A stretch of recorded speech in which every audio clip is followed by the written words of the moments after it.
Hey Kevin, got your Stairwell edge band here set up. I just wanted to kind of show you a couple things about it, and I'll kind of show you how it's put together as I take it apart here. But so the end of your existing floor, as it comes this direction, it'll end about right there. I left you a little space in there in case you need to make any adjustment over here. Just make sure anything you do this way when you're, for example, cutting this out, I imagine you're taking the shoe molding out, if not the baseboard and everything, but you probably want to end up trimming this down, to get this right where you want it, so that this, the back side of this face is tight against your edge there. But you'll, like I say, you just want to make sure you're pulling measurements off of that end as opposed to pulling anything off of here, because like I say, the very end of your current wood floor will be right there. So you'll have a little bit of a space in there to be able to work with this a little bit. So this is just an example of when you take the flooring off of this, that's how it'll tie in.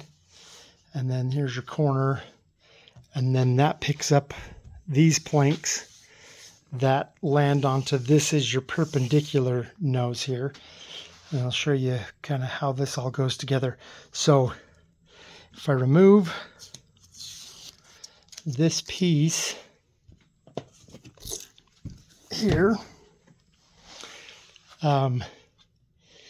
then you can see how this comes apart. There's pins. These are guide pins, basically, so that the elevations and everything on this are easy to land. And you just want to make sure when you get those put together that you're pulling them in tight with tape and stuff. You'll have glue. You'll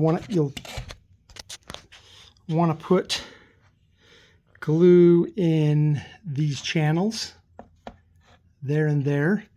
You want to run like a pretty good bead on each one, and that goes for your treads as well. But in each of these nosings, you want to make sure to do that, and then put a little bit back off of this edge here too. You want to glue back about maybe 6 inches or so all the way around this edge band. And so that glue that'll be underneath this corner will hold it together some, but you may benefit from putting a little bit of CA glue on this joint. Depends on how comfortable you are with that, because you don't want to put that on there and have it lock up before you get the joint pulled tight. If you're not real comfortable with that, I would say maybe just skip that and get your glue underneath there as you bring this piece together and pull these really tight with tape, so that you've got a nice seam here, and then you can fill in any little gap or whatnot that you might have there and here, with some just floor filler. It'll be super minimal, so, but that'll kind of blend it all together. So then these here are those fabricated planks. As you can see here, this is your lap. Kind of, that piece underneath is the same color, so it makes it kind of hard to see, but that's your lap there, your bottom side lap. This is your top side lap, and these just go together like that with some CA glue bonding those laps together. So CA glue, and I would say don't use the activator when you put these together. That way it gives you a little more workup time, and then you can put some, again, pull this seam tight with some tape.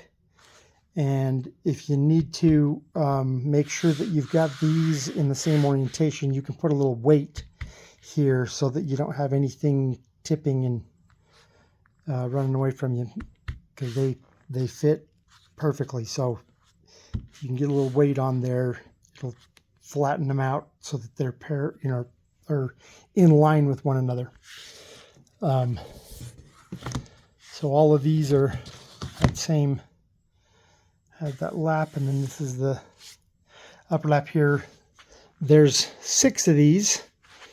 We'll run over, I think the end of the wall's about right there, so this will just dive into your jamb, and this, can end right into the wall, and you're not going to be having a difficult time with, messing with this corner on that wall and jamb and stuff and corner there.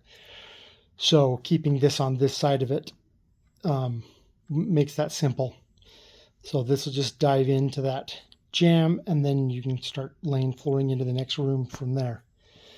If you have any questions on this, if anything comes up, let me know.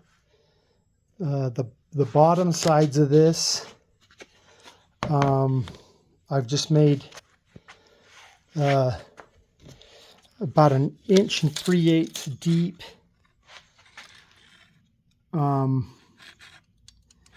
so you can trim off, as much of this as is needed. For this one, when you trim off the bottom here, you just want to be aware that these pins, go in. They go about as far in as they're sticking out. So, if you know where you're going to be cutting there, you may just pull the pin out, or just, I don't want you to mess your blade up hitting one of those pins, but copper's fairly soft. So anyway,